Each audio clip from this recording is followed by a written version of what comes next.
successful and a holding again at all times. Be careful.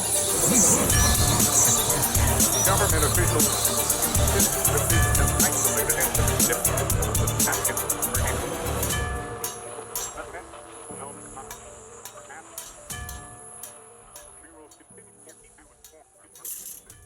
January 1932. A letter is sent. Dear Mr. Harry Price, I hope this letter finds you well. I write to you regarding a matter that I believe may be of great interest from a scientific perspective. Given your expertise in psychical research, I feel you are uniquely suited to investigate what I can only describe as one of the most baffling occurrences I've ever encountered. Situated some 4 or 5 miles from here, nestled in the remote countryside between Glenmay and Dalby, is a small farmhouse occupied by Mr. and Mrs. Irving and their young daughter boy Ray. For the past several months, the household has been plagued by a most curious and unexplainable occurrence, one which I hesitate to put into writing for fear of sounding utterly ridiculous. Last September, the Irvings observed a strange animal lurking in their farmyard among the fowls. It bore some resemblance to a weasel or small mongoose, but its behaviours were unlike anything natural. Shortly after its first sighting, an inexplicable thumping noise began to sound from within the wooden partitions of the house. At first, they assumed it was an ordinary pest, but when Mr. Irving spoke to it, the creature responded in kind. What began as mere knocking and animalistic sounds has now escalated into something far more bizarre. The creature, which the Irvings have come to call Jeff, is said to possess the ability to speak in clear English. It has reportedly engaged in full conversations with the family, mimicking their words, singing songs and the like, even making strange claims about itself, while speaking rather rudely, I might add. This strange entity has now become a subject of local whispers and speculation. While many dismiss it as some elaborate family jest, others claim to have heard the voice firsthand when visiting the Irvings' home. Given your esteemed expertise in such matters, I implore you to investigate this most peculiar case. It is beyond the understanding of any here on the island, and I fear that without proper inquiry, the truth of this phenomenon may be lost to rumour and exaggeration. Should you find this of interest, Mr. Price, I can provide further details and put you in contact with Mr. James Irving, who has kept extensive notes on the creature's activities. With great respect and anticipation, yours sincerely, Miss Florence Milburn. Concerned neighbor Florence Milburn wrote on behalf of the Irving family concerning strange occurrences that began in 1931. The Irving family, who lived in a remote farmhouse called Dorlish Cashen on the Isle of Man, noticed a strange animal in their farmyard that September. It resembled a weasel or small mongoose, but it behaved in ways that defied explanation. Shortly after spotting the creature, they began hearing loud thumping sounds coming from within the wooden walls of their home. At first, they assumed it was a rodent, until one day James Irving spoke to it, and it responded to him verbally. Over time, this bizarre entity, which the Irvings called Jeff, began engaging in full conversations, mimicking voices, singing songs, speaking foully, and making wild claims about itself. It insisted it was a mongoose from India, claimed it was 80 years old, and that it could travel unseen to distant places. It also spied on neighbors and relayed gossip back to the family. Word of the Dalby Spook, as it would come to be known, spread through the local community, sparking curiosity, skepticism, and fear. Some visitors claimed to hear Jeff speaking, while others believed it was a hoax or an elaborate trick. Concerned by the growing rumors and unexplained nature of the events, Florence Milburn, a local resident from Peel, wrote to Harry Price, a well-known psychical researcher, urging him to investigate the strange case. Her letter brought Jeff to the attention of the wider world, setting off a series of investigations that made it one of the strangest and most enduring mysteries in paranormal history. Welcome back to the Dancing Toaster, folks. This is Nelly. We had a shorter intro today, as this episode will be heavy on storytelling, and do I have a story for you today? I get to share with you a creature that I am embarrassed to say that I had never heard about until just recently. Shout out to one of my favorite YouTube channels, The Tape Library, that covered it in February. Before we begin, I want to apologize for the lack of an episode last week. 2025 has been brutal. I appreciate your prayers. They are still needed. It's been one thing after another by the time you listen to this. My dog Lucy will no longer be with us. I couldn't cancel 2 weeks in a row, but it came really close. If my voice sounds rough today or congested, just know I've been bawling my eyes out. Those of you who have pets can relate, or who've had pets. If you have pets and you haven't had children, maybe you can relate even more. I appreciate your patience, and even more, I appreciate your prayers. Thank you for the many that have signed up for the Patreon. As always, it means the world to me. I hope you've been enjoying the exclusive content. We're 2 episodes into the new show, The Man-Eating Toaster, and it's been a wild ride thus far. We spent 2 weeks covering the infamous UFO cult called Heaven's Gate. In 2 more weeks, I'm going to tackle another cult that is in the same vein, that of Scientology. If that sounds interesting to you, $5 a month gets you access to the exclusive content. It's a little darker, a little edgier, but you'd be surprised how much of this stuff all ties in together. If you're curious about how Season 3 is going to be, you'll definitely want to check out the new show. If you're not interested in that content, but you still want to support my work, you can support me through buymeacoffee.com. All that have given so far, I really appreciate you. I've gotten knocked down a lot in the last 2 months, but your love is lifting me higher. Thank you from the bottom of my heart. But enough sappy stuff. Let's discuss a foul-mouthed talking mongoose living in the walls of a farmhouse on the British Isle of Man, known to many as the Dalby Spook, but to the Irving family, he was known as simply Jeff. The Isle of Man is an island in the Irish Sea, located between England and Ireland. It's 33 miles long and 13 miles wide. For comparison, Rhode Island, the smallest state in the United States, is about 37 miles long and 48 miles wide at its widest points. I had to know more about this little guy, and I knew I had to cover it for the show as soon as I saw it on the tape library. This wasn't in my initial plans for Season 2 at all, but it was too awesome to pass up, too wild to miss. Full disclosure, I invented the content of the letter from Florence in the intro. But Florence was real, and she did in fact write a letter to a real famous researcher, and it did inform him about the goings-on with the Irving home on the Isle of Man. Harry Price was the man she was writing to, and he is our first person of interest today. Harry Price was born on January 17, 1881 in London, England. Despite becoming one of the most well-known paranormal investigators of his time, his early life remains somewhat mysterious. He was largely self-educated, developing a keen interest in magic, conjuring tricks, and spiritualism from a young age. His career path was unconventional. He initially worked in advertising before fully dedicating himself to psychical research, what we would probably call parapsychology today, which would become both his passion and greatest source of controversy. Price was deeply skeptical of fraudulent spiritualists, but he was also fascinated by the possibility of real paranormal phenomena. His work often placed him in direct conflict with both scientists and spiritualists. He walked a tightrope between the two worlds. Scientists just trusted him because he engaged too closely with spiritualists for their liking, believing he was too open to the possibility of the supernatural. Scientists and psychical research institutions viewed his association with spiritualist groups as a mark against his credibility. On the other side, spiritualists saw him as a skeptic bent on exposing them rather than someone genuinely interested in their work. They viewed him as an unrelenting skeptic determined to disprove rather than discover. This dual role as both investigator and debunker made him a polarizing figure. By the 1920s, Harry was best known for several high-profile investigations that shaped the public perception of the paranormal in the early 20th century. One of Price's most notable debunkings was in 1922, that of William Hope. Hope was an alleged spirit photographer who claimed to capture images of the dead alongside the living. Price, along with the Society for Psychical Research and the Daily Mail, exposed Hope's methods as fraudulent. They demonstrated that Hope had been substituting photographic plates to create fake ghostly images, which led to widespread criticism of the spiritualist movement. He made quite the name for himself by exposing this as well as many other fraudulent claims of paranormal phenomena and psychic abilities. So by 1932, Harry found himself in a rather precarious situation. Again, walking that tightrope between competing worlds and competing ideologies. This tension left Price isolated, his reputation both respected and challenged by those on both sides of the debate. Needless to say, Price's curiosity would be immediately piqued by the stranger's curious letter. He had no way of knowing what he was about to get himself into, nor how big it would get.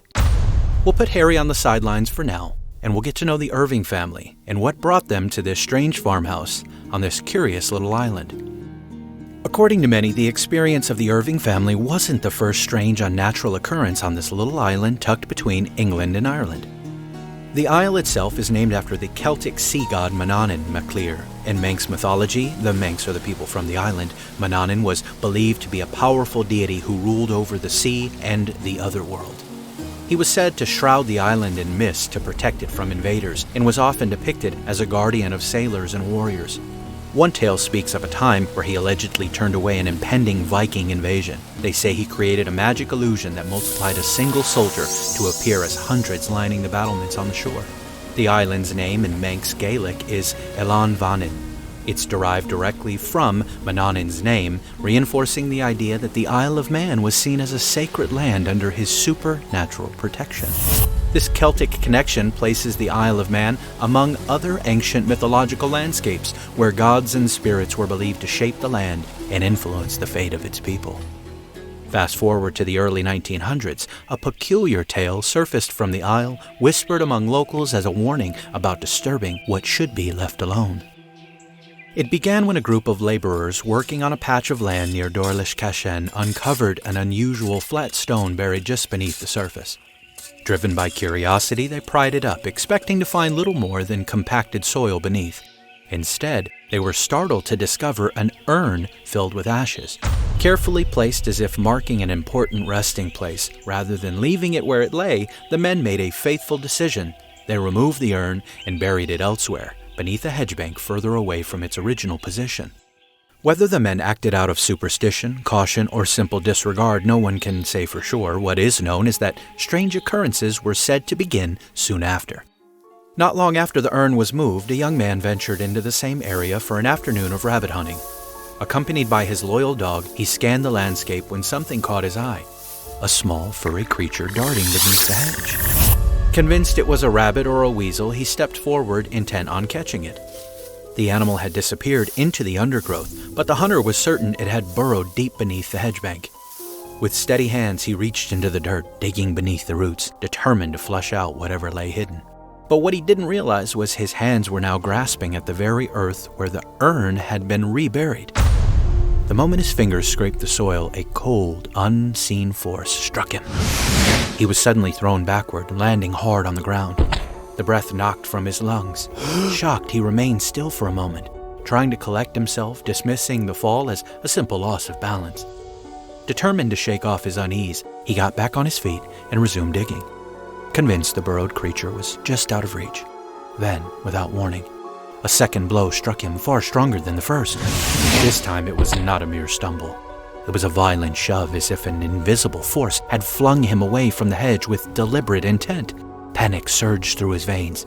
His dog, previously alert and fixated on the hunt, now whined and backed away, its ears flattened in distress. That was enough. Overcome with pure unshakable terror, the young man abandoned his pursuit. Heart pounding, he turned and ran, fleeing back toward the village, unwilling to linger a moment longer near whatever presence had made itself known. To this day, locals say that the urn was never put back in the rightful place and that the land still holds on to whatever was disturbed that day. Around this same time, another strange and unsettling encounter was reported by a local man who had been walking alone at night on the desolate road toward Dalby. The area was sparsely populated, the path winding through lonely fields and rugged terrain, with only the sound of the wind and distant waves breaking the silence. At first, the night seemed ordinary. The man walked steadily, lost in thought, when he became aware of a presence. Not something he could see, but something he could feel. The sensation of being watched crept over him, sending an uneasy shiver up his spine. Then, without warning, a voice spoke. It was clear and distinct, yet there was no one around. He stopped in his tracks, his eyes scanning the darkness, but he saw nothing but the empty road stretching ahead and the shadowed fields on either side. The voice began singing hymns now, drifting through the cold night air in an eerie, melodic tone. Though the words were familiar, verses of old church songs, the sound felt deeply unnatural. It was as though the voice was both near and far at the same time, as if it had no physical source. Then, just as suddenly, the tone of the voice shifted. It was no longer singing. It was berating him. The unseen speaker chastised him for his way of life, calling out his faults, his misdeeds, his sins. It accused him of living wrongly, of failing to be the man he ought to be. The words, though cryptic, cut deep, filling him with a sense of dread and shame. He tried to ignore it, pressing forward, determined to reach the safety of Dalby. But the voice didn't stop. It followed him, whispering and scolding him for about 3 miles. As he neared the hill leading up to Dorlish Kashen, the sensation of a force pressing against him became undeniable. It was as if unseen hands were pushing him, guiding him up toward the old farmhouse, a place that had long been whispered about in town. A chill ran through him. Whatever this presence was, it wanted him to go there. He resisted, digging his heels into the earth, fighting against the unseen force with every step. With a burst of panic, he turned and ran as fast as he could, heart pounding, breath ragged. The voice faded as he put distance between himself and the hill, but the feeling of being followed lingered long after he'd reached the safety of his home. This was not the only unexplained occurrence in the area. Other locals spoke in hushed tones of strange animals seen lurking in the shadows of the fields, creatures unlike anything they were familiar with. Some claimed they saw eyes glowing in the darkness, while others heard unearthly cries in the night. Yet when pressed for details, those who had witnessed these things would often fall silent, unwilling or perhaps too afraid to say more. Now enter the Irving family. Before finding himself on the isolated Isle of Man, James Irving led a very different life. He had once been a well-traveled and cultured gentleman known for his polished demeanor, his intelligence, and fluency in multiple languages. He lived comfortably in Liverpool with his wife Margaret and their 2 children, Elsie the oldest, and his son Gilbert. For years he worked as a sales agent for the Dominion Piano and Organ Company of Canada, frequently traveling abroad, enjoying the stability and status that came with the job. Sadly, however, like many during World War I, his career was upended like so many cities. The war brought economic hardship for thousands, especially if you were in luxury businesses. The British government imposed a heavy tax on luxury goods during the war, so the piano business collapsed like so many others. Mr. Irving was left adrift, forced to take on whatever work he could find to support his family. Then in November 1916, he made an unusual decision. His wife was from the Isle of Man and her parents still lived there, so James purchased a remote farmhouse known as Dorlish Kashen for £310. That was a considerable amount of money, roughly the equivalent of £35,000 to £39,000 in today's currency, or about $41,000 for my fellow defiers of the crown. It was a risky and baffling move considering he had no farming experience. The house itself was old and weathered, a lonely structure set against the rugged Manx landscape. Irving believed it to have been about 130 years old, but some experts suggested it was far older, possibly even medieval. Adding to its mystique, the land had once belonged to Pierre-Henri Joseph Baume, a French socialist and refugee and rather eccentric figure who spent a significant portion of his life in England and later specifically on the Isle of Man.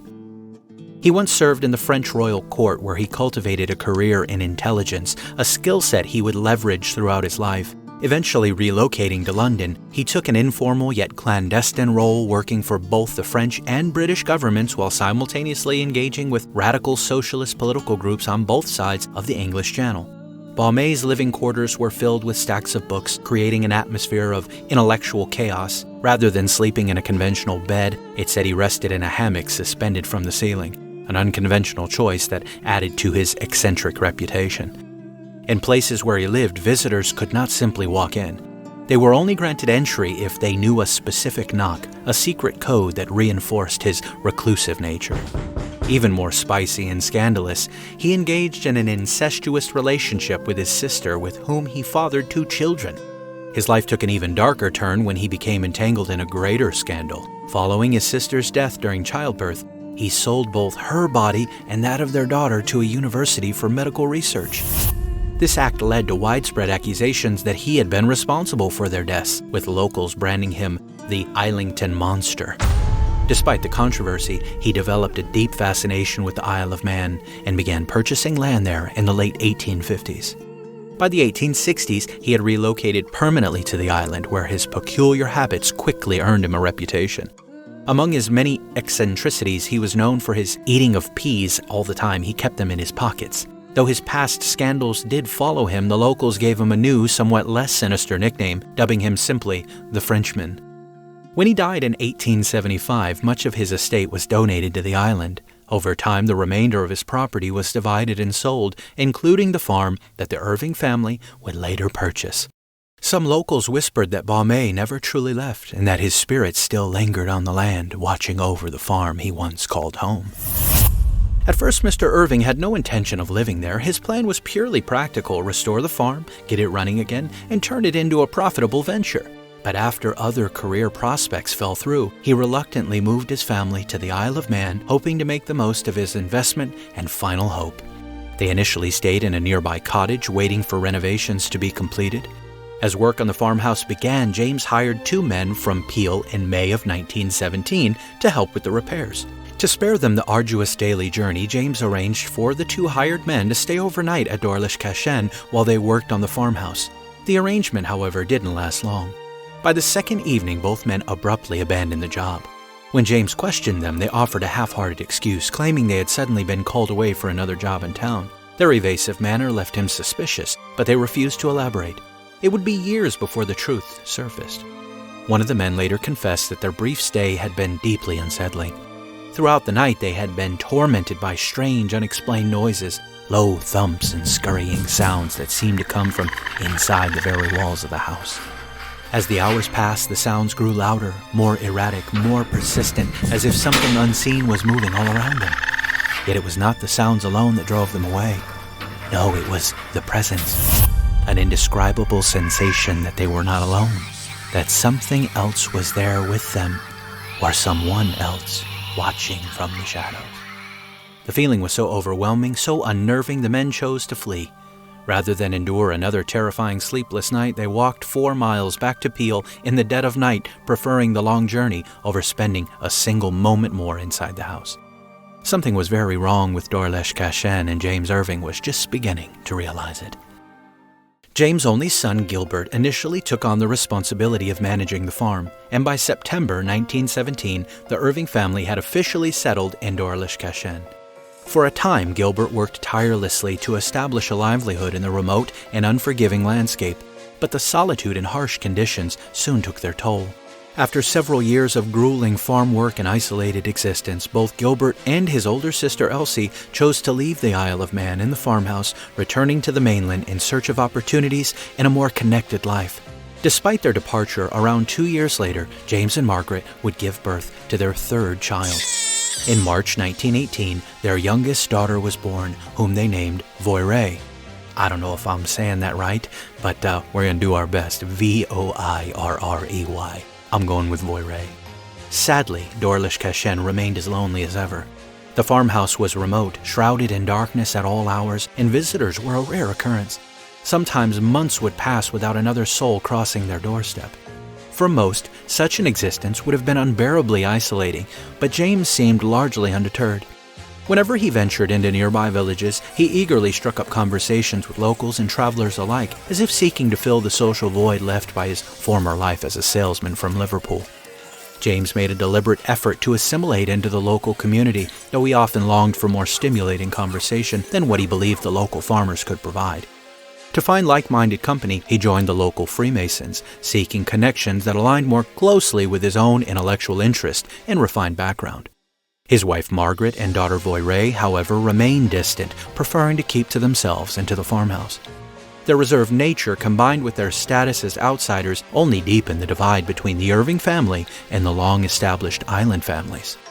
Unlike the locals, many of whom had lived on the Isle of Man for generations, the Irvings were well-spoken city dwellers from England, and that distinction was not easily forgotten. The villagers regarded them with suspicion, their aloofness marking them as peculiar, even strange. Some outright labeled them as the previous owner, as merely eccentric, while others took a harsher stance, whispering that Margaret had the look of a witch about her. These murmurs, though cruel and baseless, would later be echoed by paranormal pilgrims who noted an unusual presence about her. Such fears were not unfamiliar in rural communities. Throughout history, those who lived on the fringes of society, behaving in ways that defied local customs, were often met with distrust and superstition. Many so-called witches of old were simply people who preferred solitude, their isolation fueling wild theories and unfounded accusations. And just as legend says witches had their familiars, strange creatures that served them, obeyed them, and acted as their messengers, it wouldn't be long before the Irving family found themselves in the company of an unusual companion of their own. The unexplained activity at Dorlish Cashen seemed to begin around September 13th of 1931. As with so many paranormal cases we've covered, it all started with a sound. simple tapping late at night. Mr. and Mrs. Irving were sitting quietly together one night when they began to hear it, a rhythmic knock echoing from above. It was faint, but deliberate, a repeated tapping from somewhere between the wooden ceiling and the roof. James, assuming it was nothing more than a mouse scurrying in the rafters, grabbed a lamp and climbed up to investigate. But when he reached the narrow loft space, he found nothing out of the ordinary. No droppings, no signs of movement, only one peculiar detail. Lying in the middle of the loft floor was a small Indian statue or woodcutting. James stared at it, puzzled. It was his, but he had no memory of ever putting it there. How had it gotten in the middle of the floor? Had it fallen from somewhere? The strange tapping returned night after night without explanation, until one night it was accompanied by something else. The unmistakable sound of footsteps. Something was running in the loft. James, still convinced it was some kind of animal, listened carefully, trying to make sense of the quick, uneven movements above them. Then, as if speaking his thoughts aloud, he muttered, "That is no mouse." The moment the words left his lips, something answered him from the darkness. At first, it sounded like the bark of a dog. Knowing that a dog couldn't have found its way into their loft, his mind began racing. But before any sound conclusion could be formed, another sound was made. Now the Irvings could hear hissing reminiscent of a cat. In between the animal noises were strange, labored breathing noises. But then, whatever it was making these noises, it let out a deep, guttural growl. They sat in stunned silence as the sounds repeated again and again, as if cycling through a playlist of different disturbing noises, mimicking each one in turn. In mid-cycle, without warning, a loud, cracking noise shattered the stillness of the room. At the exact same moment, a framed watercolor painting on the opposite wall began to shake violently, rattling back and forth as though spun by an unseen hand. And as quickly as the strange activity began, it all suddenly stopped. James and Margaret sat frozen, staring at each other in confusion and disbelief. Once they built up the courage, they searched the loft space, determined to find some logical explanation. But just like before, there's nothing there. These activities were a weekly occurrence, and James tried hard to convince himself it was an elusive infestation of rats, until he and the rest of the family could hear unsettling cackling coming from the walls. For the next month, things continued and slowly escalated. Whenever the family had to use the outhouse, they could hear rocks being thrown at the door. One night, James was certain he had been spat upon by something unseen. As unsettling as that was, he also became increasingly convinced that whatever was lurking inside had also been urinating indoors, leaving damp patches scattered throughout the house. However, it was when the noises turned into speech that changed everything. At first, the sounds seemed primitive, resembling the gurgles and babbles of an infant just beginning to form words. It began to intelligently interact with the family. They would say an animal type, and the entity would make that animal sound. They would say dog, it would bark. They would say cat, it would meow, and so on. Fun and games ceased, though, when the sounds changed to maniacal laughter and objects started moving. The strange voice only grew clearer and more unsettling, forming speech instead of sounds. The entity directed perverse taunts towards Mrs. Irving in the evenings. For example, one night as she was getting ready for bed, she heard it describing each item of clothing as she removed it. Obviously, Margaret got scared and covered herself up. The couple was laying in bed another night, and James whispered to Margaret, "What in the name of God can this thing be?" They both heard the voice repeat his words loudly back at him in a mocking tone. "What in the name of God can this thing be?" Some nights, if James sat up in bed, they'd hear the voice yell at him, "Lay back down, devil." In late October, James and Voirrey believed they had finally caught a glimpse of the mysterious creature responsible for the disturbances. Whatever it was, it definitely appeared to be some kind of small animal. Its body was rat-like, about 9 inches in length, with a long bushy tail. Its fur had a yellow hue, while the tail was dappled with brown speckles. However, the most unsettling detail wasn't its size or color, it was its feet. Rather than ordinary paws, the creature's limbs bore a disturbingly human-like quality. Its feet resembled hands, eerily proportioned to the size of a large doll's hands or baby hands. The bizarre fusion of features made the sight both fascinating and deeply unsettling. Mr. Irving, for some reason, named the creature Jack, and once he gave it a name, he decided it was time that Jack get evicted. Believe it or not, his first instinct was to hunt it with a gun. Thankfully, that didn't work, as it had the potential to go very poorly indoors. He then tried rat traps to no avail. Then one night, he just laid out a whole tray of poisoned bread. They say the animal shrieked and screamed for 20 minutes straight that night. James compared it to the sound of a stuck pig. By that December, life in the farmhouse had become unbearable. The relentless noises filled the nights, making sleep impossible for the family. The disturbances escalated when the unseen presence directly targeted Voirrey, terrifying her with ominous declarations. I am a ghost in the form of a weasel. I shall haunt you with weird noises and clanking chains. This chilling threat unnerved Voirrey so much that she pleaded with her parents to move her bed into their main bedroom so they could all sleep together. As James and Margaret began disassembling Voirrey's bed to move it across the hallway, the entity that they called Jack grew more aggressive. It taunted them from the shadows, shouting, I'll follow her wherever you move her. That night, desperate for some semblance of peace, James and Margaret barricaded their bedroom door with boxes, hoping to prevent any intrusions. But instead of deterring their unwanted guest, it seemed to provoke it further. Suddenly, the door began to bulge as though an incredible force was slamming against it from the other side. By this point, the Irvings were sure of one thing. Whatever this entity was, it wasn't content with just tormenting them. It seemed to want them out of the farmhouse entirely. James decided to take a different approach. Rather than continuing his failed attempts to drive Jack away, he resolved to befriend him instead. Instead of leaving out poison, James began placing small offerings of food in the various nooks and crannies of the house, the very spaces Jack had apparently used to sneak around, which James had unsuccessfully attempted to seal shut. By morning, the food would always be gone. Before long, James noticed that food was disappearing from the kitchen overnight as well. Curious about Jack's preferences, James experimented with different offerings. The creature seemed willing to eat almost anything, taking bites of chocolate, banana, and bacon, but curiously, he refused to touch the bread or milk. He probably had PTSD from the previous poisoning attempt. James' plan appeared to be working. Not long after he began feeding Jack, the family awoke to find piles of freshly killed rabbits neatly stacked by a wall outside the farm, as if left there in exchange for the food. Then in early 1932, they say Jack took things a step further. He finally decided to open up and speak directly to James, and the first thing he did was correct him on his name. James Irving had glanced out of his window and spotted two boys on his land moving carefully through the grass, hunting rabbits.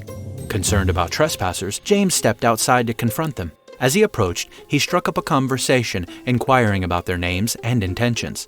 It wasn't long before James recognized one of them. The boy was the son of Jeff Lowry, a man who had once worked on the farm years prior. Later that evening, as James and Margaret sat in the kitchen discussing the day's events, their privacy was once again interrupted. By now, they had grown accustomed to the reality that no conversation within the home was ever truly private.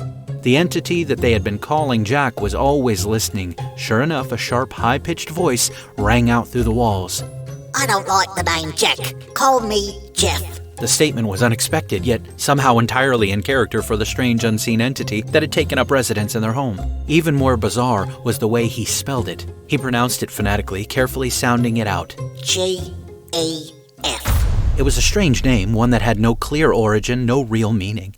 Yet from that moment on, Jack was no more. He was now Jeff, with a G. A strange detail that would only add to the mystery and allure of this entity and its identity. Not long after demanding his new name, Jeff made another bold declaration, one that only deepened the mystery surrounding him. Up to this point, his nature had been ambiguous. He had described himself as a ghost, a spirit, and something that would haunt the Irvings with weird noises and clanking chains, but now he changed his story entirely as he changed his name. I'm not a ghost. He insisted one day. Instead, he claimed to be something else. I'm an extra special mongoose who can talk. Although the Irving family had yet to connect Jeff's arrival to the earlier reports of strange activity on the farm, it soon became clear that he had been aware of them all along. Casually, as if making offhand remarks, Jeff would reference events from years past, mentioning friends of the family they had not seen in ages and even bringing up their two older children, Elsie and Gilbert, who had long since moved away. What was most unsettling, however, was Jeff's strong dislike of Elsie, the eldest. For reasons he never explained, he made it very clear he did not like her at all. At this time, Voirrey was still sleeping in her parents' bedroom, too frightened to be alone after the months of torment she had endured, but something changed. As time passed, according to the family, Jeff's aggression began to wane. He was no longer harassing them constantly, the loud banging and nightmarish laughter became less frequent, the threats and taunts not as cruel. Instead, his demeanor shifted to something almost vulnerable. One day, he abruptly confronted the family with a statement that caught them off guard. You don't like me. You want to get rid of me. Considering James had once tried to poison him, it wasn't an unreasonable assumption. But now, Jeff seemed to want to coexist with them. Instead of terrorizing Voirrey, he became fixated on her, following her everywhere. Even when she left the farm, he was never far behind. Voirrey attended school in Dalby village, and one afternoon James went to meet her. While there, he struck up a conversation with her teacher, Miss Creer, and as usual, Jeff became the topic of discussion, as was often the case with James. By now, the entire community had heard the rumors. Everyone had an opinion about the talking mongoose, and James, always eager to share his experiences, happily obliged. But as soon as they returned home, they heard the voice. Jeff was furious. Why were you talking about me? What did you tell her? James and Voirrey were stunned. They had been alone during their conversation, so how had Jeff known? It quickly became a pattern. Jeff allegedly loved to eavesdrop. He would listen in on conversations at the farm and even report back on gossip from the village. But if anyone spoke about him without his permission, he would rage at them for it. He wanted to remain the family's secret. At least that's what he wanted that day. Jeff's opinions and behaviors seemed to shift constantly, changing on a whim. One moment he was their friend, the next moment their tormentor. His unpredictable nature only added to the unsettling mystery of who or what he truly was. The locals even debated whether Jeff was simply elusive or truly invisible. He had a knack for vanishing before anyone could catch a proper glimpse, leaving visitors and skeptics questioning his very nature. Some suggested that Jeff's presence could only be detected through his actions. One farm worker passing through the area reported seeing something highly unusual. He says one day he saw a sandwich hovering in midair, moving low to the ground before disappearing into the bushes. The sight terrified the man, as it appeared that an invisible creature had taken it away. Some of the most puzzling details came not from the townsfolk, but from Jeff himself. Jeff apparently spoke about himself often, but much of what he said only deepened the mystery. At one point, he boldly declared that he had no stomach and survived by absorbing air alone. But by early 1932, when the Irvings had begun leaving food out for him, this claim unraveled quickly. He took to the offerings eagerly, devouring them without hesitation. As we said before, his favorites were apparently bacon, bananas, and chocolate. Margaret Irving even claimed that on one occasion she had fed him by hand, though she never got a clear look at him in the process. Jeff's contradictory nature remained as baffling as ever, and it seemed as though he liked it that way. He was an unseen entity, yet left behind physical evidence. He claimed to need nothing to survive, yet he had very particular tastes. No matter how much they learned about him, the true nature of Jeff remained an unsolved mystery. One of Jeff's most intriguing claims was that he had come from India 80 years before being on the farm. He said he came to England after visiting Egypt, but this raised more questions than it answered. For a creature supposedly born on the other side of the world, his knowledge of Indian languages was surprisingly poor. While he could speak a wide variety of European languages, when he attempted to speak in Hindi or South Asian tongues, his phrases were often incorrect or nonsensical. Perhaps this was just another of Jeff's many contradictions, or perhaps he had been lying about his origins altogether. Given his ever-changing stories and tendency to toy with the truth, it was impossible to say for sure. Beyond his questionable background, one of the most bizarre aspects of Jeff's existence was how other animals reacted to him. Or rather, how they didn't.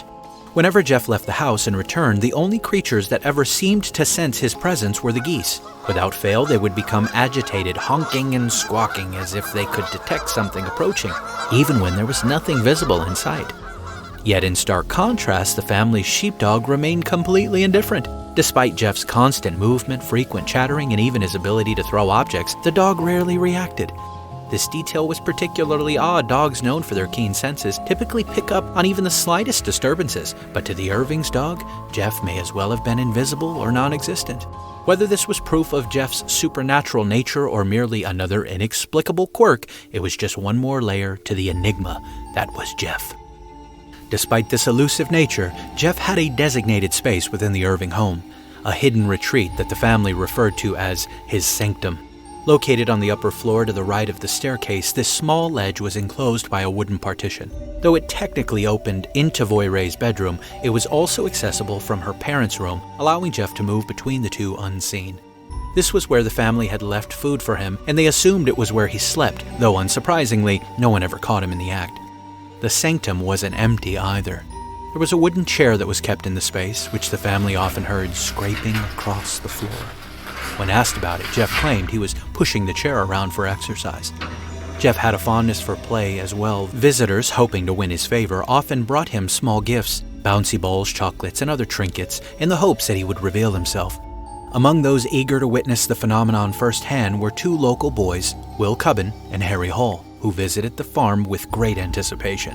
While they did see a strange creature matching Jeff's description, it wasn't at Dorlish Cashin. It was running through their own garden, darting between bushes before disappearing into the undergrowth. Inside the Irving home, James showed the boys something odd, a fastening on the outside of Voiray's bedroom door. He explained, "On occasion, Jeff likes to lock her inside." To demonstrate, Voiray stepped into the room, and the boys headed downstairs to the kitchen, calling out to Jeff. Lock the door! A click echoed through the house. Sure enough, the door was locked from the outside without anyone near it. Later, as the boys sat in the kitchen, they heard something even stranger. Jeff began to sing. While they were amused, they also noticed something else. Jeff had a foul mouth. At one point, he even spat at them, but rather than being malicious, he insisted, I just wanted to make you laugh. One of Jeff's most famous tricks was the penny game, a regular test of his abilities that James had visitors try. The rules were simple. Someone would flip a coin on the porch, and Jeff would call out how it landed. He got it right every time. Even when they attempted to deceive him, pretending to flip the coin but keeping it in their hand, Jeff immediately called them out, exposing their trickery. None of the Irvings were anywhere near the porch, meaning none of them could have seen the coins landing. This left an unsettling question in the air. Was Jeff's eyesight so keen that he could see the coin through some tiny hole in the wooden paneling? Was he able to read minds, or was he there without being seen? Despite his mysterious nature, the Irvings claimed Jeff was not immune to illness. At times, the Irving family would wake to unsettling signs that their unseen housemate was unwell. On occasion, they would find small pools of vomit beneath their bed, the only physical evidence of his suffering. At other times, they say he would catch colds, his presence betrayed by a raspy, rattling cough that echoed through the wooden paneling of the house. His coughing fits would often last for days, filling the rooms with an eerie, disembodied wheezing. One particular night, Jeff's voice rang out, sounding agitated and impatient. Jim, I have this cough. I have a hell of a cough. You need to give me something. It was yet another example of Jeff's fondness for profanity, particularly his obsession with words like hell and devil. He frequently peppered his speech with curses, often using them for emphasis or simply to get a rise out of the family. Beyond his occasional illnesses, Jeff had a habit of abruptly disappearing. Without warning, he would shriek a simple word, Vanish. before falling completely silent for hours, days, or even weeks at a time. Where he went during these extended absences was a complete mystery, as everything else with Jeff. Was he still in the house, lurking in the walls and the shadows, waiting for the perfect moment to reappear and startle them? Or did he leave the farm entirely, wandering the countryside before deciding to return, or maybe going even further? When Jeff was around and talking, he didn't stop talking. One of his favorite exclamations, simple yet completely absurd, was, Nuts. Whether it meant something specific or was just a nonsensical outburst, only Jeff knew for sure. He also had a sharp tongue, relishing the chance to mock, insult, and tease the Irvings at every opportunity. His insults ranged from childish jabs to disturbingly cruel remarks, always delivered in his signature high-pitched voice. At times, his insults seemed playful, as though he was simply stirring up trouble for his own amusement. Other times, they took on a more sinister edge, leaving the family genuinely unsettled by his biting sarcasm and unpredictable moods. But one thing was clear. Whether sick or well, present or absent, Jeff always made his presence known when he wanted to. Backtracking ever so slightly, despite her reserved nature, Voiray Irving was an exceptional rabbit hunter, a skill that proved invaluable on the farm. She often ventured into the fields and hedgerows, accompanied by the family's loyal sheepdog Mona, who acted as her hunting partner. Mona's role was simple yet effective. She would flesh out the rabbits, forcing them into panic sprints, while Voyre would move in from behind, swiftly clubbing them with a stick. It was a methodical and efficient way to catch food. Then one day, it seemed Jeff decided to help. We mentioned prior that Jeff would leave dead rabbits for the family.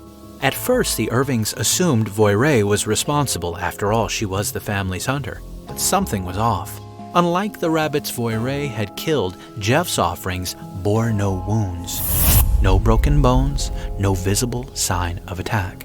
Yet the animals' eyes were bulging, their bodies rigid with fright.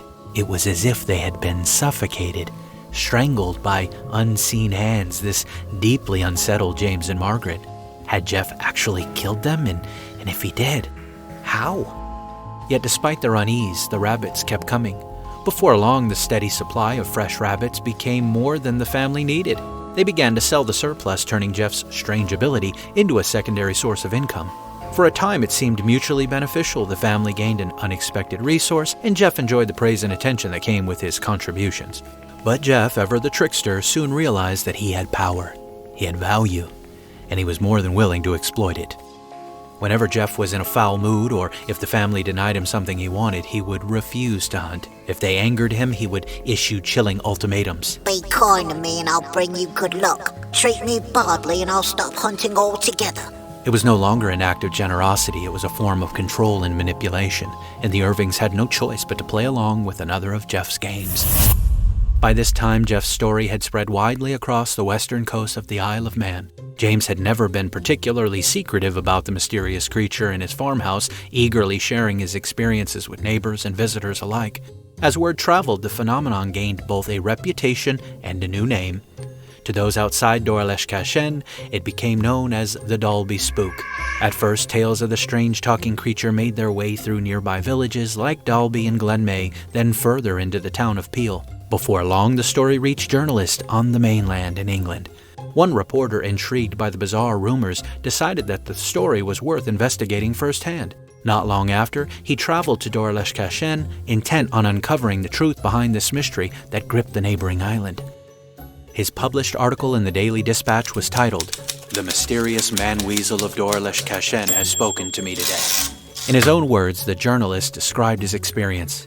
Investigating what may be the most remarkable animal story ever given publicly, a story gaining credence across the Isle of Man, has left me in a state of utter perplexity.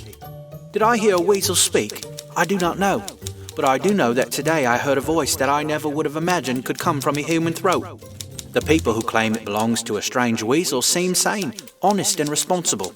They do not strike me as the kind of people who would maintain such a long, elaborate and unprofitable hoax just to become the subject of public curiosity. What's more, I'm not the only one who've heard it. During the reporter's visit, James Irving eagerly shared his experiences, explaining that he had even taught Jeff to speak multiple languages: French, German, Spanish, Yiddish, Flemish, and some Hebrew. James had quite the language experience in his former life as a salesman of luxury goods, and he missed that life, as you could tell. He told the reporter, "It speaks quite intelligently and holds conversations with us about events in the district. The other day I asked it, 'Who taught you to speak?' And it replied, You taught me. It never uses a word that it couldn't have learned from us or from people in the surrounding area. It even told me there was a new postman at the post house a mile and a half away, and when I checked, I found that this was true." Unfortunately, throughout the journalist's entire visit, Jeff remained silent, refusing to make a peep, while the reporter questioned the Irvings. It was only as the man was preparing to leave that James suddenly called him back. Jeff had just begun to make strange noises. James claimed the sounds were Jeff imitating a mill, an eerie, mechanical whirring, unlike anything a normal animal should be able to produce. Though the journalist never heard Jeff's voice directly, he remained deeply unsettled during his visit. In his published report, he recounted every strange occurrence, leaving readers to draw their own conclusions about the Dalby Spook. The report read, "At first I couldn't make out individual words, only unintelligible noise drifting through the house. Cautiously I edged my way closer to the porch, trying to hear more clearly. In the mirror on the opposite wall, I could see the reflection of Voyre Irving sitting perfectly at the table. Mrs. Irving was in another room, out of sight. Then I heard her speak. 'The gentleman has gone now,' she said. A shrill, eerie voice immediately responded. 'He has not,' Mrs. Irving repeated. 'He has.' The voice grew insistent, snapping back. 'I can hear him whispering.'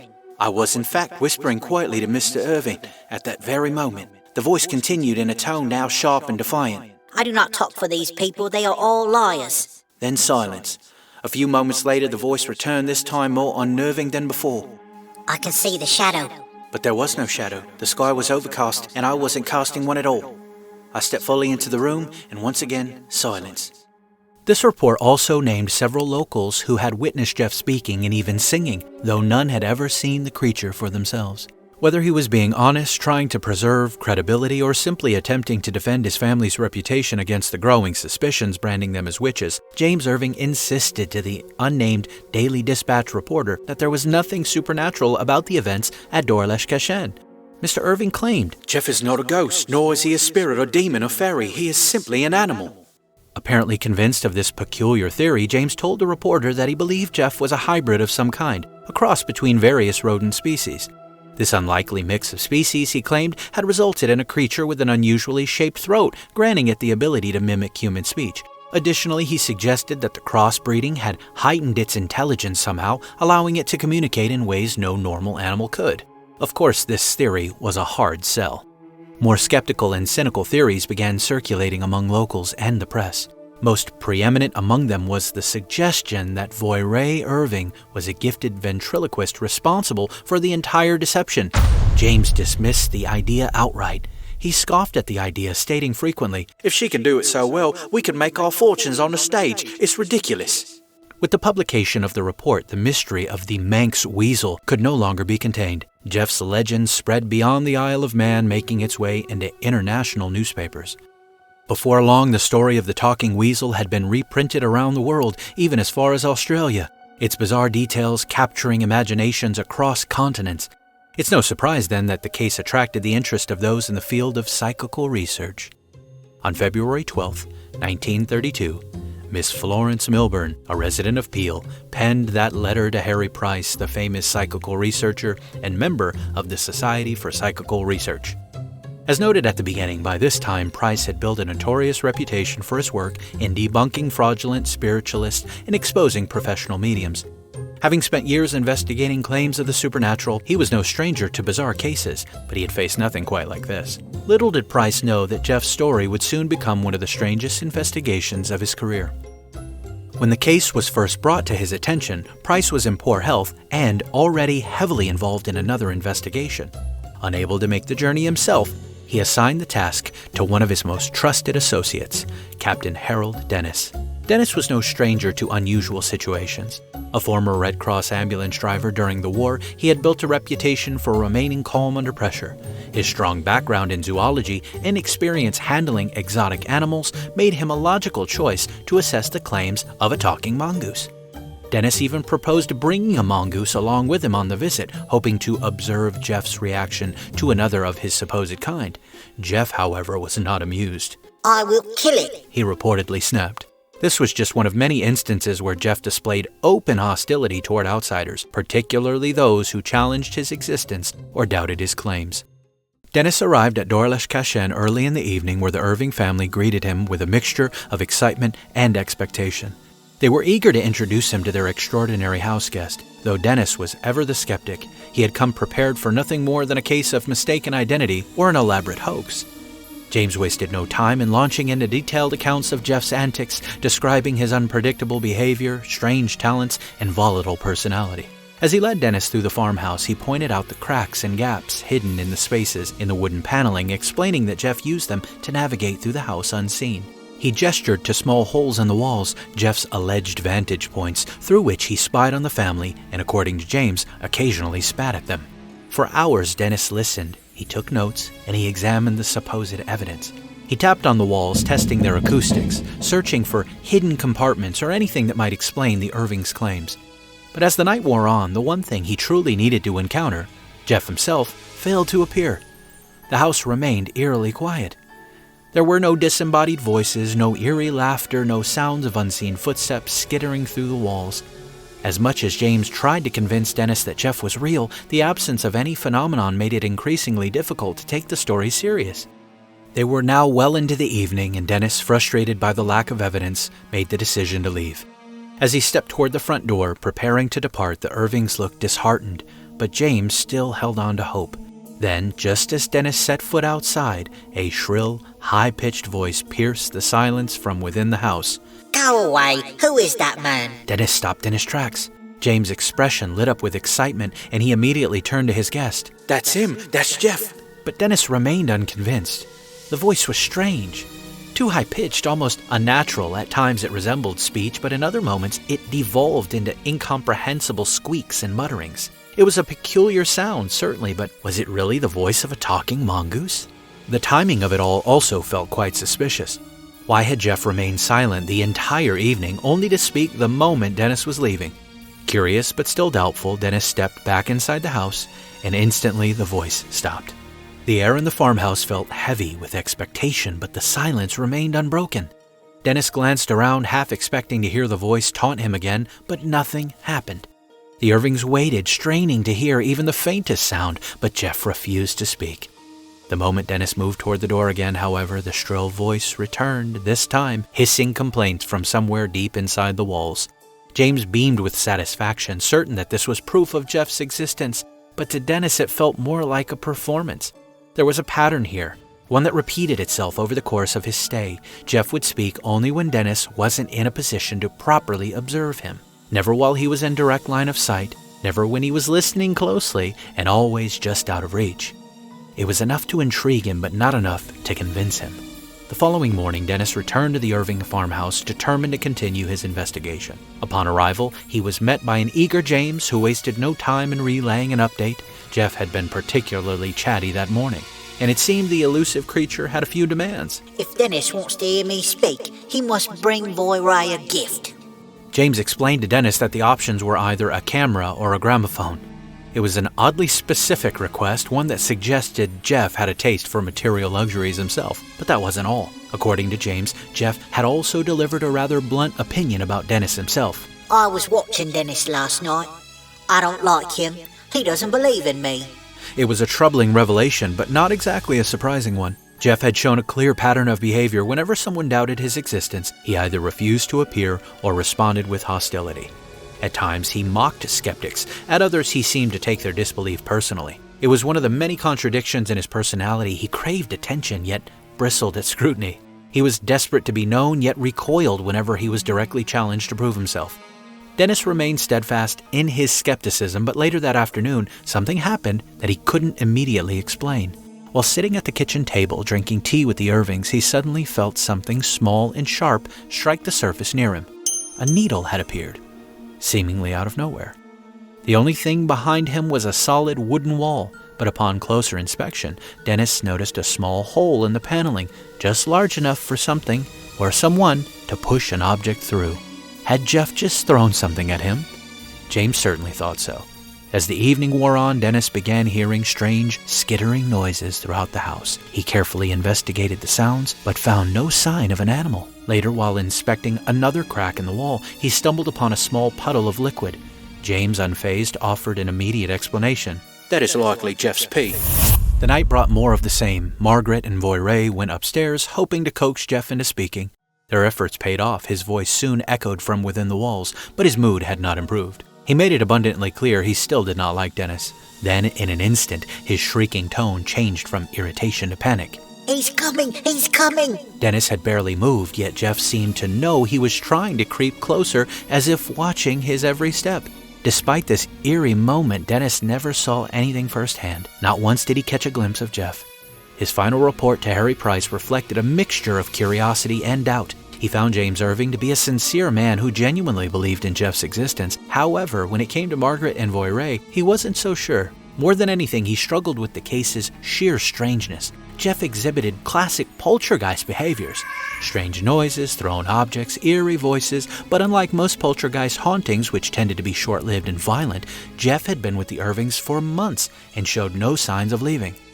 3 years passed before Captain Dennis returned to Dorlesh-Kashen in 1935. This time, James met him at an inn in a nearby village. The two men shared a lunch and took a walk along the beach, discussing the events of the past few years. At one point, Dennis made an offhand remark. "I feel like Jeff is watching us." James, however, took this comment quite seriously. Jeff had been known to follow him even on trips into town. Some days, James claimed Jeff trailed behind him for miles, always unseen, but always watching. As they continued walking, Dennis absent-mindedly plucked a flower from the ground and tucked it into his jacket. It was a small, insignificant action, something Dennis soon forgot about entirely. But Jeff didn't. When the two men returned to the farmhouse, Margaret greeted them with unsettling news. Though his presence was felt, Margaret said Jeff had been with them the entire time. And yet somehow, Jeff knew exactly what they had done. He knew what they had for lunch. He disclosed information that they had discussed on the beach, and most disturbingly of all, he knew Dennis picked a flower and put it in his jacket. Dennis froze. Remember, folks, this is the 1930s. He had no cell phone. There was no way James could have passed this information to Margaret before they got back. Plus, they had arrived together. They had been together, so there was no chance for a private prior conversation. The only logical explanation was that someone had been watching them. But who? Dennis considered the possibility that a person had been spying on them from a distance, but there had been no one else on the beach. No figures in the distance, no place for anyone to hide. Their experience left him deeply unsettled. Along with those who accused her of sorcery, later theorists suggested that Margaret Irving may have unknowingly possessed some kind of psychic ability, allowing her to unconsciously channel information from afar. But for many, this was as outlandish as believing Jeff himself was responsible. And if he was, how on earth had he accomplished it? Had he been physically following them, moving unseen through the landscape? But if so, how could he also have been present with Margaret? Or was he watching them through some unknown or supernatural means? When the men got into the house, Jeff initially remained silent, as he often did when visitors arrived. At some point, Voirrey stepped outside to tend to the animals in the farmyard. The moment she was out of the house, Jeff finally spoke. Dennis, who had long suspected that Voirrey might be responsible for the voice, rushed to the nearest window, hoping to catch her in the act. But there she was, far across the yard, nowhere near the house. Her back turned as she went about her chores. Jeff was inside the house speaking, but Voirrey was outside, nowhere near him. If accurate, this moment deepens the mystery. Had the Irvings been playing some kind of trick all along, or was there really something inside this house? Later that night, as Dennis was walking down the farm's winding, unlit path, he heard it again. He heard Jeff. This time there was no one around but James Irving, who was standing in plain sight. There were no hidden corners where someone could be speaking from, no way for Voirrey or Margaret to be the source, and yet the eerie, high-pitched voice rang out once more. Dennis froze, listening carefully. It was unsettling, as though something unseen was following him, watching him, and speaking only when it knew he was alone. He had returned to the island, determined to expose a hoax. But as he walked back toward the farmhouse, a shiver ran down his spine. Whatever was going on at Dorlesh-Kashen, it was stranger than he ever imagined. Whatever the explanation, Dennis left the farmhouse with more questions than answers. But his final testimony was enough to finally convince Harry Price, our famed investigator, to finally investigate in person. On July 30th, 1935, Harry Price finally made the journey to Dorlesh-Kashen. He was not alone. Accompanying him was Richard Lambert. Lambert was a well-respected public figure, a prominent member of the British Film Institute, and a BBC executive back when that actually meant something. His reputation carried weight in intellectual and academic circles. Price was already viewed with some suspicion by the scientific community, often accused of sensationalism or being too close to spiritualist circles. Lambert's presence helped offset this perception. Having someone of higher social standing involved made the investigation more legitimate in the eyes of the public and skeptics. Price knew that the Jeff case was bizarre even by paranormal standards. By bringing Lambert, he ensured that if anything extraordinary happened, it wouldn't just be Price's word against the skeptics. The things he had heard thus far concerning Jeff and the Irvings had left him skeptical, but intrigued, and now he was here to see the truth for himself. But before he would do this, Harry Price requested a physical sample of Jeff's fur, hoping to obtain tangible proof of the creature's existence prior to his arrival. The Irvings complied, but the way they acquired the sample only added to the mystery. According to their account, they left a pair of scissors in Jeff's designated hiding spot, his so-called sanctum near the partition ledge in the house. They then asked him to trim some of his fur for Price's study. A short time later, Jeff allegedly told them to check the spot, and sure enough, a small clump of fur was waiting for them. They excitedly gathered the sample and sent it to Mr. Price. Price, eager to analyze the evidence, was soon frustrated by the results. When examined, the fur was identified as belonging not to a mysterious talking mongoose, but to a dog. This discovery raised serious questions. Did the Irvings fabricate the sample? Was this simply a misunderstanding or a prank on Jeff's part? Or, as some skeptics believed, was this proof that Jeff was a hoax all along? Jeff true believers say the explanation was Jeff himself played a trick on them, as he was accustomed to doing. Known for his mischievous personality, it wouldn't have been out of character for him to snip the fur from Mona, the family's sheepdog, and leave it behind as his own. If this was indeed the case, it only reinforced Jeff's reputation as a playful yet frustrating trickster, always one step ahead of those who tried to pin him down. While Jeff had tolerated and even developed some level of affection for Captain Dennis, he was far less enthusiastic about Harry Price showing up. When the topic of Price's impending visit was brought up, Jeff allegedly voiced his displeasure, saying he did not like him and did not trust him at all. His reasoning? He believed Price would put his story in the papers. This was a common pattern with Jeff. Despite his obvious love for attention, he also seemed deeply suspicious of outsiders, particularly those involved in journalism or scientific research. He had expressed similar sentiments about reporters, skeptical visitors, and anyone who questioned his existence too openly. For whatever reason, Jeff had no desire to be studied. He only wanted to be heard on his own terms. Upon arrival, Price and Lambert were met by James Irving, who, true to form, enthusiastically launched into his many stories about Jeff. Price, however, didn't want more stories. He wanted proof, especially after the fur fiasco. As a gesture of goodwill, and as a subtle challenge to the Irvings, he and Lambert gifted the family with a camera, as Jeff had supposedly requested. If Jeff truly exists, capture him. It was an opportunity for James, Margaret, and Voirrey to silence the doubters once and for all. If the family could provide a clear photograph of the mysterious talking mongoose, it would be the evidence that Price and the world had been waiting for. Upon arriving at Dor-Lesh-Kashen, Harry Price and Richard Lambert wasted no time in questioning the Irving family about their bizarre experiences with Jeff. Their primary focus was on Margaret and Voirrey, hoping to hear their first-hand accounts without the strong influence of James Irving, who had a reputation for dominating the conversation whenever Jeff was the topic. James was, by all accounts, a friendly but overbearing man, and his enthusiasm for recounting the events could be frustrating for investigators trying to piece together an objective narrative or version of events. Now 17 years of age, Voirrey was noticeably reserved during the interview. While Margaret reaffirmed much of what they already knew, her daughter remained quiet and reluctant to speak. This was a stark contrast to the way James described her relationship with Jeff. If Jeff had been Voirrey's constant companion and closest friend, why wasn't she more eager to discuss him? Her reluctance only fueled Price's suspicion that Voirrey may have been at the center of the phenomenon, perhaps even its source. That evening, the men settled in for what they hoped would be a breakthrough encounter with Jeff. But true to form, the talking mongoose refused to perform. Despite hours of encouragement, questioning, and waiting, not a single word or sound came from the entity that had supposedly haunted the farm for years. As midnight approached, Price and Lambert left the farmhouse empty-handed, frustrated but also slightly more convinced that the Irvings themselves were sincere. If this were a hoax, surely the family would have produced some kind of evidence after all these years. Instead, they seemed almost embarrassed that the researchers had come all this way for nothing. Determined to get to the bottom of the mystery, Price made a bold request the next morning. He wanted to speak to Voirrey alone, away from her family, in a setting where she wouldn't feel pressured by her father's presence. His request, though, was denied.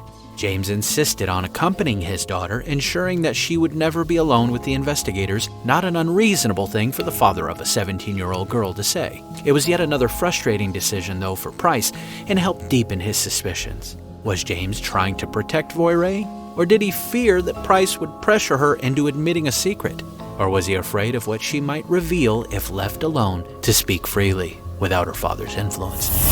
Whatever the case, it was clear that Price's efforts to unravel the truth would not be easy. Though Price had come hoping for answers, he only left with more questions. Still, there was one detail that caught his attention, and that was the peculiar acoustics of the farmhouse. During his visit, he noticed that the wooden paneling lining the house seemed to amplify sound in unusual ways. It allowed voices to carry between rooms, creating the illusion that a person or something else was speaking from within the walls. Could this explain Jeff's voice? Was it possible that someone inside the house had been throwing their voice, using the paneling to make it seem as if a disembodied entity was speaking? Price couldn't say for sure. This also wouldn't account for the times when Dennis claimed to have heard the voice by himself, or at times with all the family in view. It was only a theory, one that without further evidence remained nothing more than speculation. Price had arrived at Dorlesh-Kashen expecting a breakthrough, but he left sorely disappointed. There was no talking mongoose to greet him. No fur, no footprints, no physical traces to analyze, no proof, only stories. By October 1935, Captain Dennis returned for one final visit to Dorlesh-Kashen. Upon his arrival, the Irvings greeted him with a peculiar piece of news. Jeff had gone to the inn where Dennis was staying to watch his arrival. An eerie claim suggesting that the creature had some means of keeping tabs on events beyond the farm. However, by the time Dennis reached the house, Jeff was nowhere to be found. By the evening, the farm's geese suddenly erupted into a frenzy, honking and clucking as if reacting to something unseen. James took this as a sign that Jeff had returned, but still the creature remained silent. It wasn't until hours later, after Voirrey had gone to bed, that the disturbances began. It started as a faint tapping, a familiar sound within the house. Dennis, ever skeptical, immediately suspected Voirrey of orchestrating the noise. This was a major theory from Mr. Price's visit.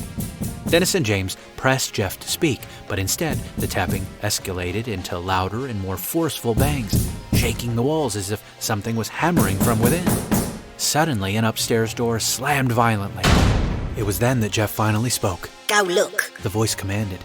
Dennis, skeptical but intrigued, rushed upstairs. He found the fastening on Voirrey's bedroom door locked from the outside, a trick that Jeff had pulled before, trapping the girl in her own room. There was no way she could have locked herself in from inside. When they forced the door open, Voirrey was found lying in bed, seemingly undisturbed, but overhead they could hear the scurrying sounds moving through the walls and ceiling. For the next 15 minutes, Jeff refused to be quiet. Loud bangs echoed from different rooms, high-pitched screams rang out, and at one point a metal chain clattered onto the floor in Voirrey's room. Then Jeff turned his attention to Dennis. For the first time, Jeff directly engaged with him. When the investigator asked him to perform one of his infamous sinister laughs, Jeff obliged. The eerie cackle sent a chill down Dennis's spine. Then when Dennis asked Jeff to come closer, the voice responded from inside the kitchen. Hello, everybody. This phrase had become one of Jeff's signature greetings, but the fact that his voice shifted locations unnerved Dennis.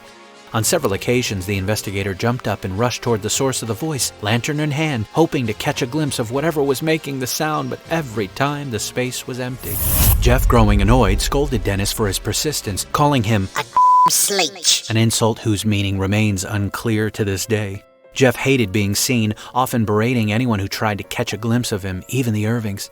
At one point, Dennis was convinced that the voice was coming from inside the wooden paneling right behind where Margaret was sitting. This only fueled their theories that Jeff's voice was somehow being projected through the walls, whether by natural acoustics, clever trickery, or something even stranger. The conversation lasted until 3 a.m. when Jeff finally ended the night with an unsettling farewell. I'm going to throw a brick at Dennis's head while he sleeps. Thankfully, the brick never came, but at 7 a.m., Dennis jolted awake by a shrill voice. Get up, Dennis.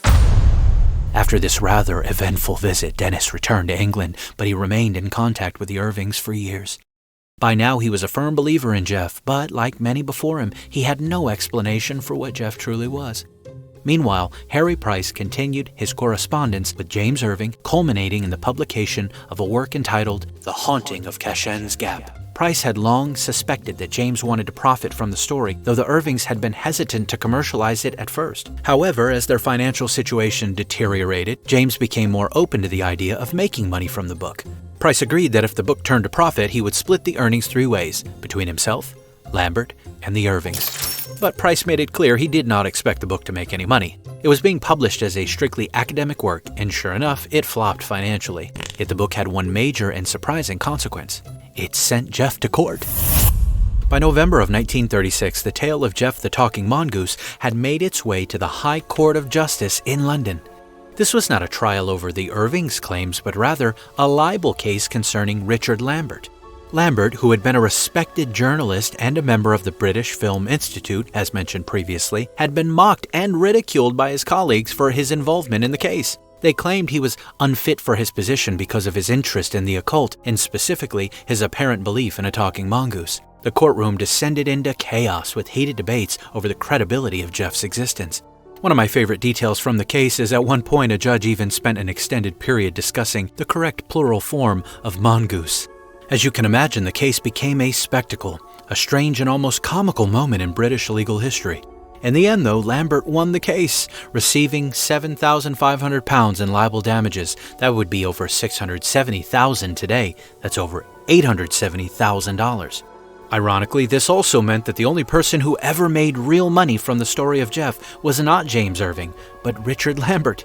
As the years passed, Jeff became less and less active. By the late 1930s, his presence had diminished significantly. Voirrey, who had once been Jeff's closest companion, now wanted nothing to do with him.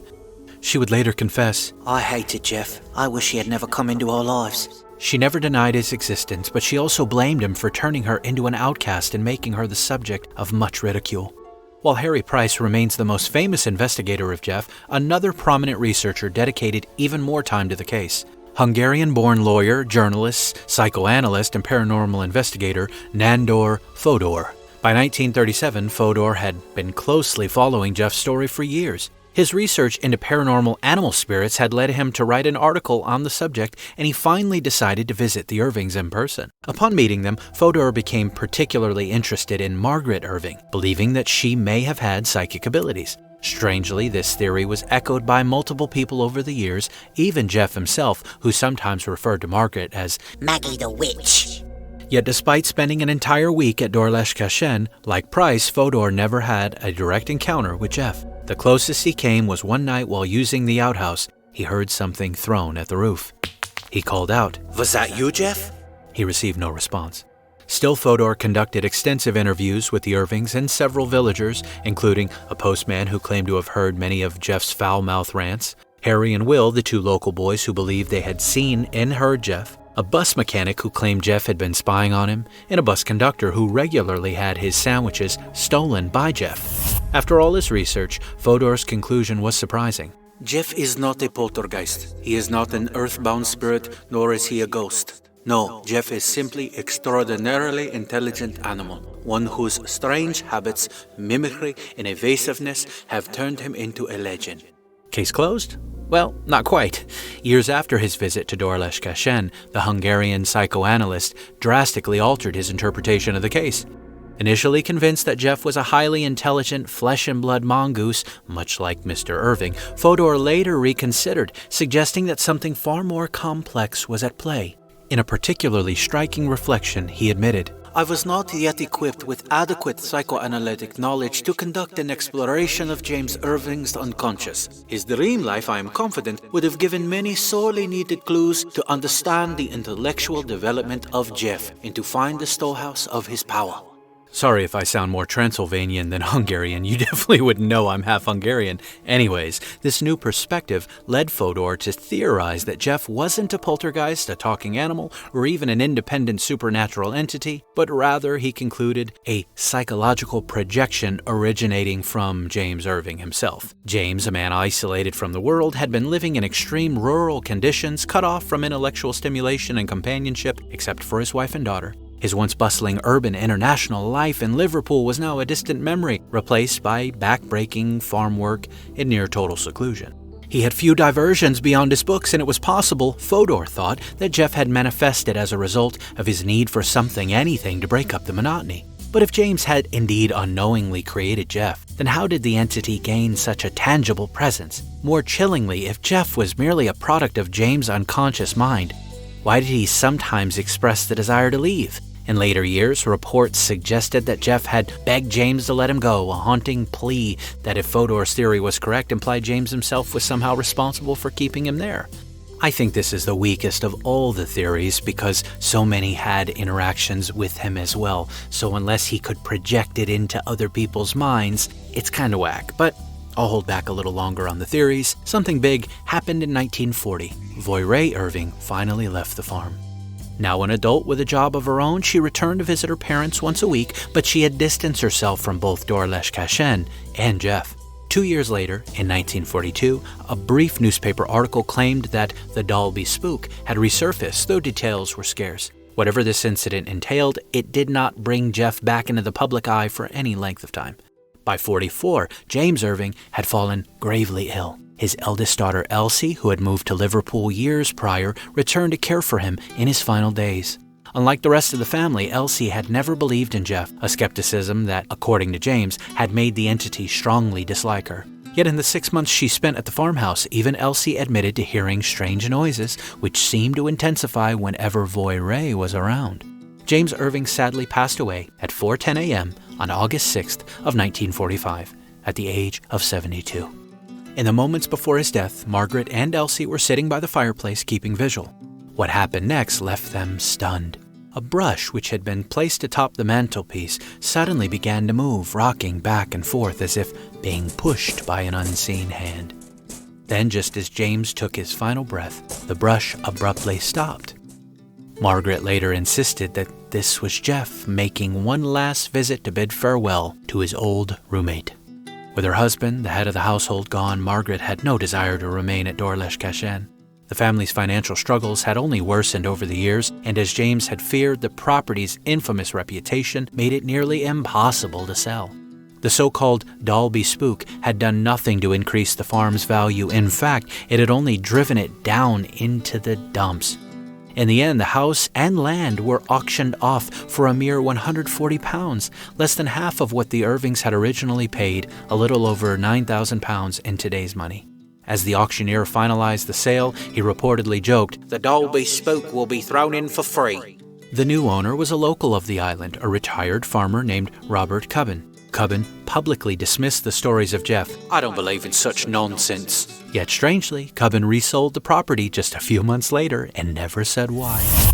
The farm's next owner was a guy named Leslie Graham. Back when Leslie was still a guy's name. Sorry if your name is Leslie. Nellie is an old white lady's name too, so you're in good company. Leslie attempted to improve the land, investing heavily in renovations. But in 1947, the legend of Jeff returned to the headlines when Leslie claimed to have killed the infamous talking mongoose.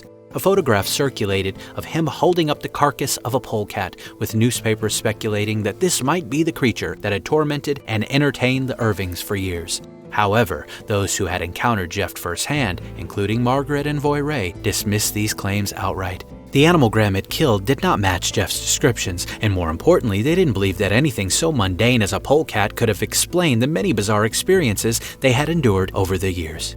By this time, Margaret and Voy Ray had fully withdrawn from the public eye. Graham claimed that he occasionally saw them around town, but neither woman desired to speak of Jeff ever again. They were tired. They wanted to leave the past where it was, buried with Dorlesh-Kashen's secrets. With so few answers, it's said that the tale abruptly ends in 1971.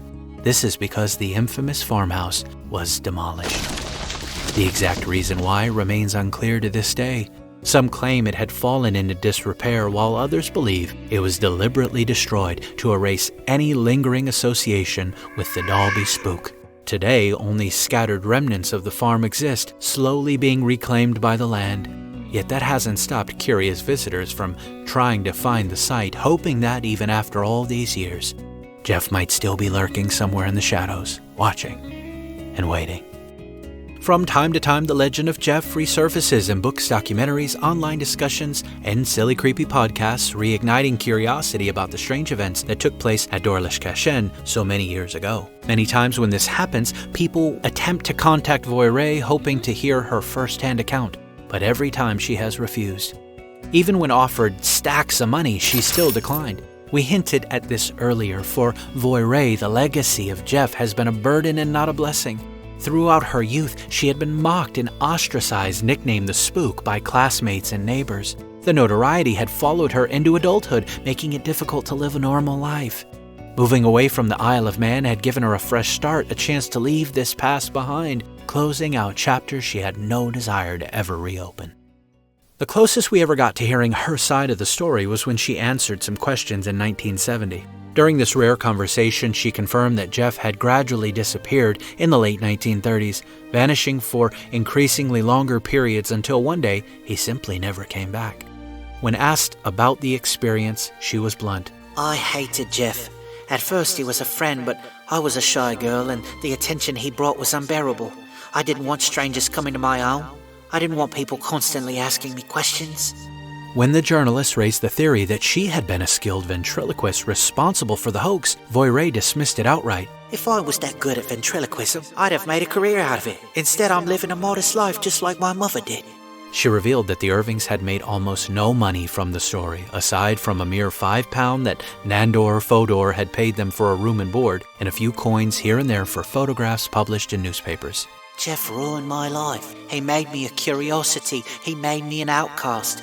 He kept me from marrying because how could I ever explain this to a husband?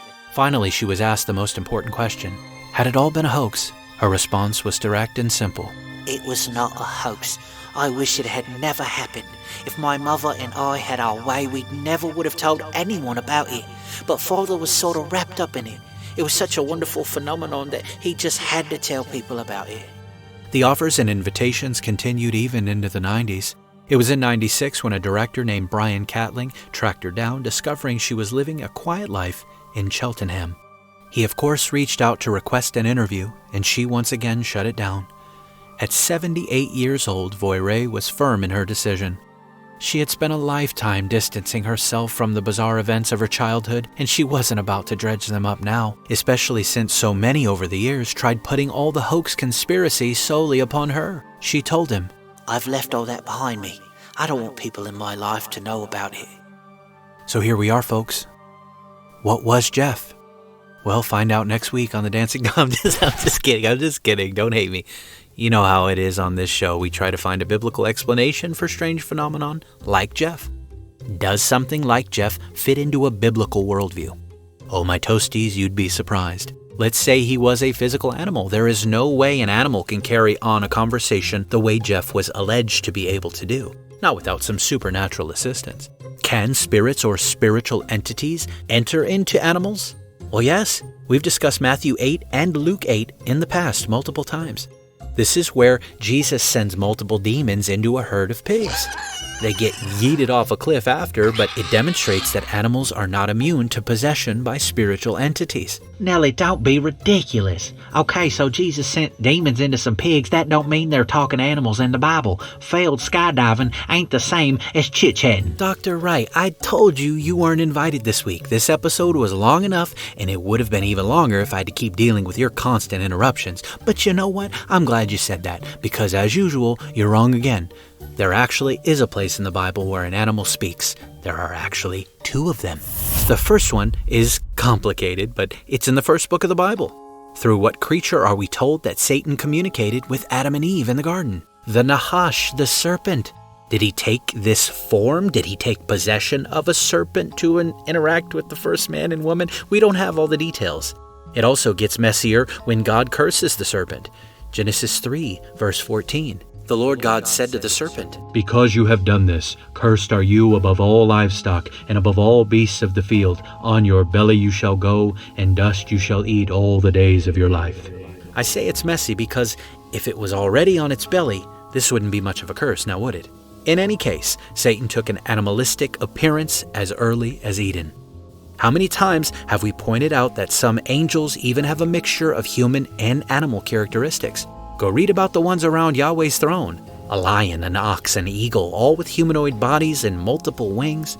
By telling us what these angelic beings look like, it opens up the possibility that other supernatural creatures have similar animalistic appearances. I'm not saying Jeff was an angelic being of some kind, but I'm not saying that. Though if he were, he certainly would have been one of the rebellious spiritual entities, as demonstrated by his lies, manipulation, fear-mongering threats, blasphemy, and foul mouth. Some might say, Well, but sometimes he was nice. And I'd say, Well, sometimes Satan comes as an angel of light. Jeff was nasty, and he effectively ruined the lives of this poor family, especially the youngest daughter, Voiré. I showed my hand as to whether I feel he's good or evil. I think when you examine all the evidence, he tips the scale on the malevolent side. Jesus said, "By their fruits you shall know them." He was saying it in relation to false teachers, but I think it could also apply to demon-possessed mongooses. Which, by the way, that English court judge determined mongooses was the proper plural, in case you were still wondering. Though I think him to be demonic after looking at all of his actions, behaviors, and remarks, I'm not saying he was actually a demon-possessed mongoose necessarily. His creepy little baby hands certainly don't fit the bill of a purely physical animal or creature. But putting that aside, let's say they were mistaken about his creepy hands. If he was purely an animal, could he talk? I already said not without supernatural intervention. But the Bible does have an instance of this. And it's not just the serpent in the garden, folks. I'm of course referring to Balaam's donkey in Numbers chapter 22. Numbers 22, 21 to 32 says this. So Balaam rose early in the morning and saddled his donkey and went with the princes of Moab. But God's anger was kindled because he went, and the angel of the Lord took his stand in the way as his adversary. Now he was riding on the donkey, and his 2 servants were with him. And the donkey saw the angel of the Lord standing in the road with a drawn sword in hand. And the donkey turned aside out of the road and went into the field. And Balaam struck the donkey to turn it into the road. Then the angel of the Lord stood in a narrow path between the vineyards with a wall on either side. And when the donkey saw the angel of the Lord, she pushed against the wall and pressed Balaam's foot against the wall, so he struck her again. Then the angel of the Lord went ahead and stood in a narrow place where there was no way to turn either to the right or to the left. When the donkey saw the angel of the Lord, she laid down under Balaam, and Balaam's anger was kindled, and he struck the donkey with his staff. Then the Lord opened the mouth of the donkey, and she said to Balaam, What have I done to you that you have struck me these 3 times? And Balaam said to the donkey, Because you have made a fool of me. I wish I had a sword in my hand, for then I'd kill you. And the donkey said to Balaam, Am I not your donkey on which you have ridden all your life long to this day? Is it my habit to treat you this way? And he said, No. Then the Lord opened the eyes of Balaam, and he saw the angel of the Lord standing in the way with his drawn sword in hand, and he bowed down and fell on his face. And the angel of the Lord said to him, Why have you struck your donkey these 3 times? Behold, I have come out to oppose you, because your way is perverse before me. So here, a supernatural being, Yahweh, allowed this animal to speak. He opened its mouth to speak to its owner Balaam. You know by now, my goal is simply to demonstrate to you the possibility of something. I want to show the biblical possibility. God here allowed a donkey to speak in the book of Numbers. Satan spoke through a serpent in Genesis. Demons entered pigs in the Gospels. And angelic beings, some of them, have animalistic characteristics. Does this answer what Jeff was? Well, no, it doesn't, but it demonstrates the biblical possibility or possibilities of such an occurrence and even suggests potential biblical explanations. By the way, Jeff isn't unique. There was a talking cat in Brittany in the 19th century. In France, there was a story of a talking cat that supposedly lived in the region of Brittany. There's the talking beast of Dartmoor in England. In the Dartmoor region of England, stories were told of a phantom black dog that could speak in perfect English. The talking ferret of Poland, a 16th century Polish folktale, tells of a ferret that lived in an old house and spoke to the owner. The talking weasel of New York is interesting. A bizarre case from rural New York in the 1800s involved a talking weasel that supposedly lived inside a barn. We know Jeff got around. Did he get around to New York too? I don't know. They could all be myths and hoaxes, but the Bible doesn't necessitate that conclusion. We shouldn't believe them all without evidence, but we also can't biblically rule them all out, least of all Jeff. The Irvings gained nothing from this experience, and several of them wished it never happened. It was a curse. The theories offered to explain it don't account for all the instances and all the experiences they had. James could tell you 20 stories about Jeff, and your best explanation could explain 3 of them. But what do you do with the other 17? And that goes for all the various theories. This theory might explain these few occurrences, and this theory might explain those, but no one theory explains them all. We've touched on what he may be, either a spiritual creature of some kind or a physical one inhabited by something spiritual. But why the Isle of Man? Why the Irvings? Well, I don't know. We don't have enough evidence to say that it was sorcery from the Irvings. Some say Margaret was a witch. Some say James was a Freemason, but there isn't enough evidence to prove anything in those veins. The previous owner, the eccentric Frenchman, got into some dirty dealings, but none that would necessarily explain the presence of Jeff. What of the urn? Well, we don't know. We don't know where it is, and we don't know whose ashes it could have been. I don't know what brought Jeff there, but if something really was there, I do know that it loved manipulating and tormenting the people on this farm. It is interesting that it seems to me the activities calmed after Voiré left, a fact that many people have noticed. It could be she was the cause, or it could be the entity was most interested in her. There is an unsettling trend of poltergeist activity with young girls. Some say the lack of activity after the Irvings is proof they made it all up, but that's not true either. If you saw what it did to them and their reputations, would you want to claim that you saw it too? Jeff's most famous quote was, If you knew what I know, you'd know a hell of a lot. "As much as I now know about Jeff, after the dozens of hours I've spent researching him, I feel I still know very little. We may have to leave the Isle of Man just like Harry Price, with more questions than answers, my friends." This has been the longest script for the Dancing Toaster so far, a whopping 51 pages.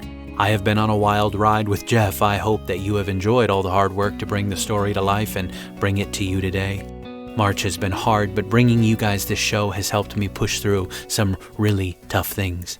Go sign up for the Patreon, check out the new show, head over to buymeacoffee.com, support the work I'm doing through there if you've enjoyed it. Go like, share, subscribe, follow, review, do all the things wherever you consume the Dancing Toaster, but whatever you do, don't consume toasters and don't let demon-possessed mongooses consume you.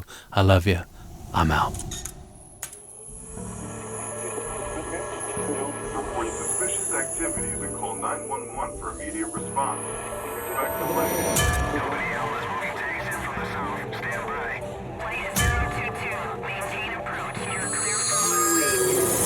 Expect traffic delays and restrictions.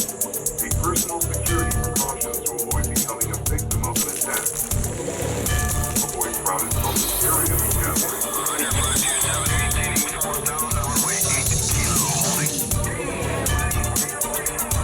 Not travel in areas affected by the attack or in a known area elevated virus activity. Keep emergency supplies accessible and avoid a gas at all times. Be careful. Government officials